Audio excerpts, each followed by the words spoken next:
Wait, it's con season! Gotta cosplay. Let's go!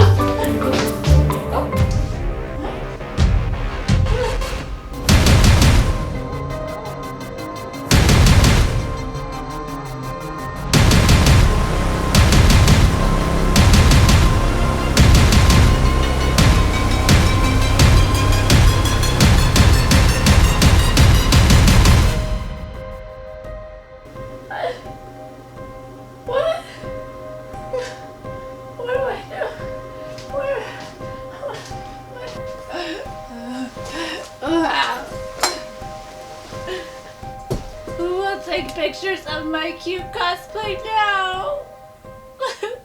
Take them yourself. But the only camera I have is my phone. The only camera you need is your phone.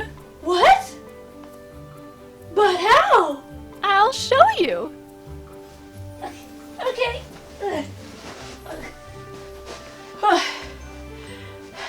Let's do it! Hi y'all, it's Kitty here as Casual Anna from Wreck-It Ralph 2 to show you how I do cosplay self-photo shoots all by myself in my home with just my cell phone. So if you want to learn how to take pictures like this or this all by yourself in your home with only your cell phone, then keep watching. So first, you'll need to decide what kind of character you want to do for this photo shoot. Keep in mind your location, which is in your house. So some characters might not fit in this kind of location. A lot of maybe video game characters or superhero characters might not fit in the living room or kitchen or bathroom, bedroom setting. So get creative, look in your closet. Maybe you can come up with a whole new cosplay that fits within the house setting. Generally, a princess might not have a good setting in my living room, but the casual version of a princess fits perfectly. Also, when thinking about your character, think about the actual costume. Is it easy to move in? Are pieces going to be falling off all the time? Because you are going to be running back and forth. Even if you have the remote, you're going to be running back and forth, changing the setting, looking at the pictures, moving stuff around. So you want a costume that's going to be maneuverable and easy to work in.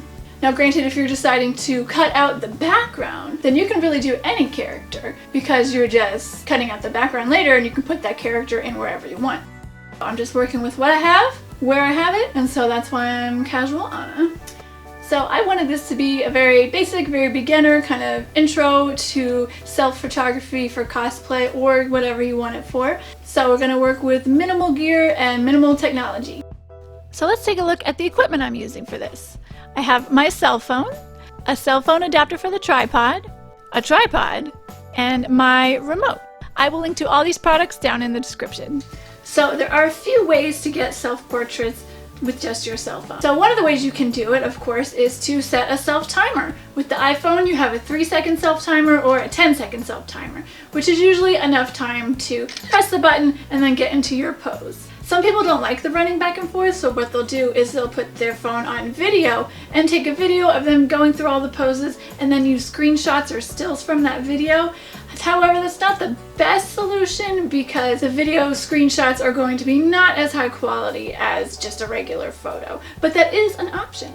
The running back and forth to hit the self-timer does get tiresome, so I recommend for any self-shoot that you get a remote. This is a remote trigger for cell phones. It has a button for iPhones and a button for Androids. I'll put the link in the description below so you can get one yourself. It comes with a little handle, but I don't like to use that. I took it off so that it's small and concealable, and you can just press it and it will take the picture for you. I actually use this in conjunction with the self-timer, so we'll set the 3-second self-timer, press this, that gives me enough time to press it, hide it, and pose. So there's a few ways you can hide this while you take the pictures. The easiest one that you'll probably see me do a lot is to just palm it. So I'll go like this and then maybe like this or like this or like this. Another way to do it is just to hide it behind props. So if you're holding a prop, you can take the picture and put it behind your prop. And then another way I do it is I'll take the picture and then just kind of stick it on my lady shelf and then pose. That way it's easy access for the next shot.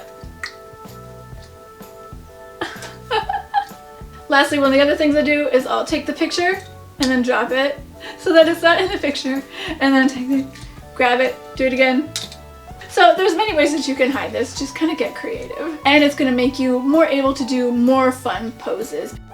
Now if you don't have a tripod, there's a few things you can do. You can do a stack of books. You can tape it to a chair with clear packing tape. You can tape a selfie stick to a chair. This gives you the option of adjusting angles for different heights. Or you could just tape it to the window to get that nice natural lighting. Now let's talk about lighting. Natural lighting, of course, is best. So big windows like this, or even outdoors if you don't have neighbors that can see into your business like I do. There is, of course, indoor lighting with incandescent or LED bulbs. However, this is not preferable because it often casts too yellow of a light on you, and the shadows can often be harsh and unflattering. Also, pictures in low light will be low quality and grainy, so definitely the more light the better. Therefore, I prefer lots and lots of natural light from a big open window like this. So in my opinion, the key to making a more dynamic and more interesting self-photo shoot is angles. And it can be kind of tricky to get different angles when you're doing a photo shoot yourself, but I'll go through some ways and some examples that you can get kind of cool angles like this just by yourself. So it's easier with a tripod, but you can get creative to put your phone in different angles or locations or positions to get different angles for your portrait. But I'm just going to use a tripod.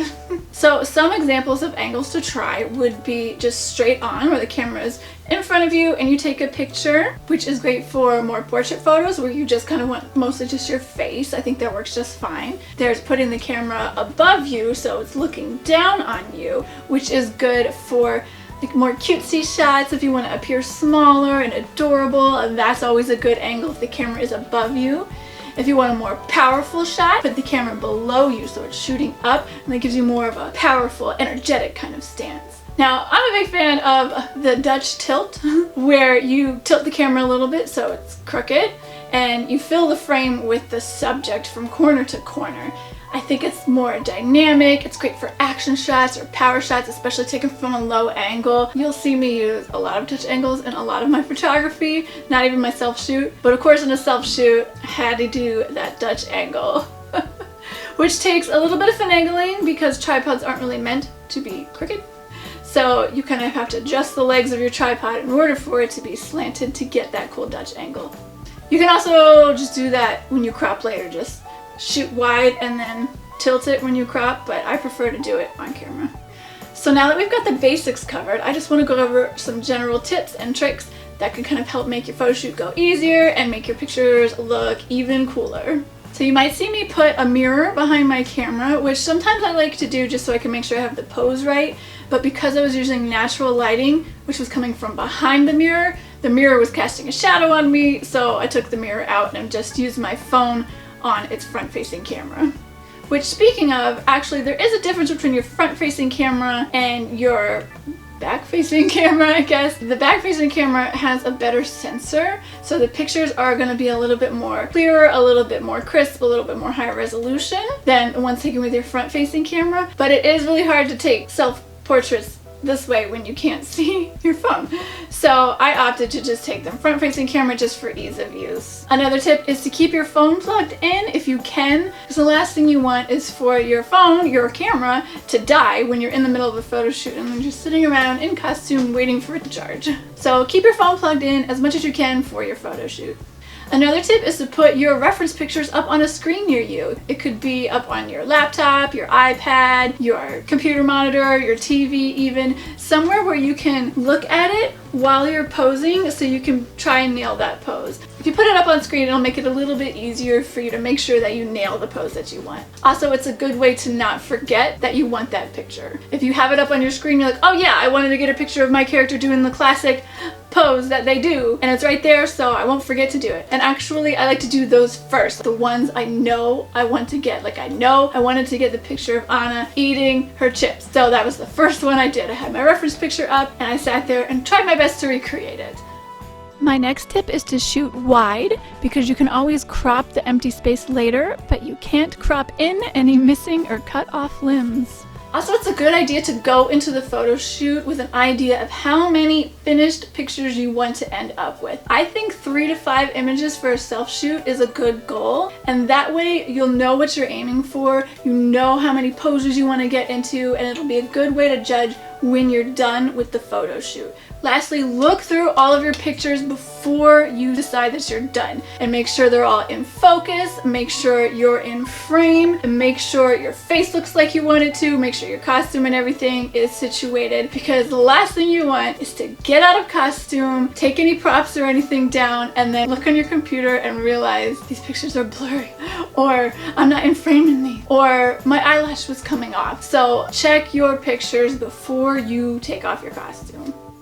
So the last step, if you choose to do it, is editing. Now that there are 1,000 pictures on your phone, go through them and figure out which ones you want to edit. I usually just favorite them and then maybe transfer them to a different album, and then open up whatever app you want to use and edit them. There are a ton of free apps that you can use to edit them just on your phone. There are even a few free ones to use on your computer. Now personally, I use Lightroom and Photoshop to edit my photos, but for the purposes of this tutorial, I wanted to see what was free out there and try that. Lo and behold, the Lightroom app was free. You do have to create an Adobe account, but I just signed in with Facebook.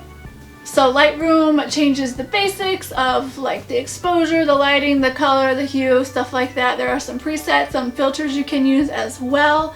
I used PixArt, the free version, for like the healing brush to get rid of blemishes and the flyaways and stuff. If you want to liquefy, smudge, beautify, that kind of thing, there are other apps out there. And also there's some background removers too that'll help you cut out the background, all on your phone, which is pretty amazing. I'll put a few of them in the description below, but if there's a different app you use, please definitely leave that in the comments so we can all check it out. Okay, so here are my finished results. As you can see, I did different editing techniques for a few of them just to kind of play around and see what the phone apps could do. But I'm pretty pleased with a photo shoot I did by myself, alone in my home with just my iPhone. Okay, well I hope this little walkthrough tutorial of sorts has been at least somewhat helpful for you. Hopefully now maybe you're a little bit more confident to take self photo shoots, and if you do and you post them, I would absolutely love to see them. So if you post them on Instagram, please tag me. It's kitty.cosplay so that I can see them and I can heap praise upon you for them. I'm hoping to do another video similar to this, but with more advanced techniques and equipment like DSLRs and lighting equipment and different backdrops and stuff. So stay tuned for that. And I also love to do just a whole video on different kinds of backdrops, props, and other elements to really like amp up your self photo shoot game and make your pictures just pop. So be sure to subscribe and turn on notifications so that you know exactly when I post those, so that you can take your photo shoots to the next level.